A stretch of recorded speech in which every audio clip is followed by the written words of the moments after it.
My colleague Maria Shakil now joining us from the NDTV newsroom to help us decode this further. And Maria, we've just listened to the highlights of the Prime Minister's speech. He's spoken on everything right from Chandrayaan to G20 to being emotional about leaving the old Parliament building and moving to the new Parliament building from here on, from Tuesday for the Parliament proceedings. But one question that still remains, Maria, is that the Prime Minister before the session had said that this session will be historic for several reasons.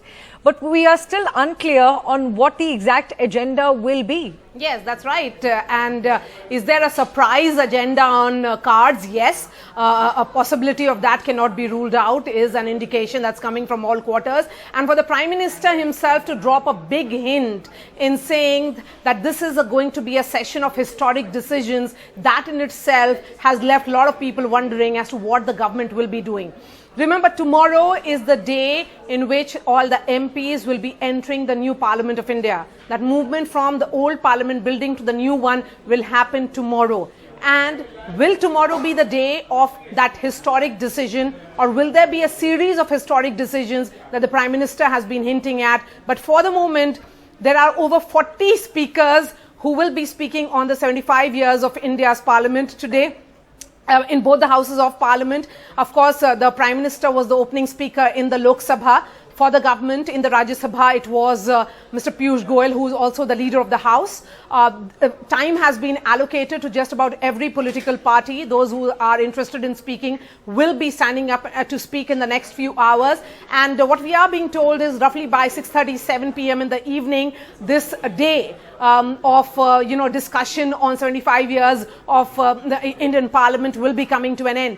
But as you said, Priyanshi, rightly, Prime Minister's speech was pretty exhaustive. It had all the colors and the hues that we have seen in the past.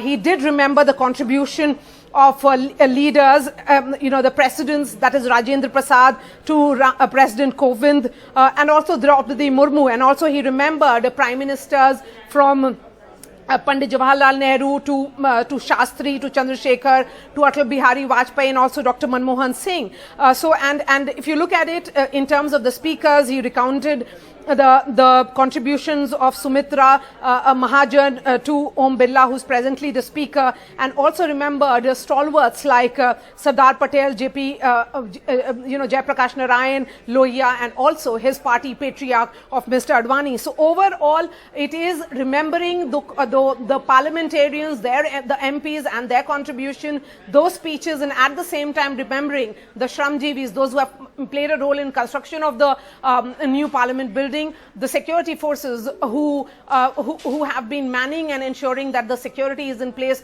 for all the VVIPs. So, when we look at the speech, I think what will be seen is the Prime Minister remembering his own day on which he entered Parliament. I remember as a Parliament reporter, Priyanshi had covered that day when Prime Minister Modi entered the Lok Sabha only after winning the election. So he had won from both the constituencies that he had contested from in 2014, which included Vadodara in Gujarat and also Varanasi in Uttar Pradesh. And he entered as a member of Parliament that day, and then he actually bowed on the steps of Gate 1 of Parliament, and then he went on to the Central Hall of Parliament where he delivered the speech. But I think the message that is coming today is that it is a movement from the old to the new, yes, but it is also holding on to the roots, rich cultural, debating culture of India, in which various prime ministers have contributed, various leader of oppositions have contributed.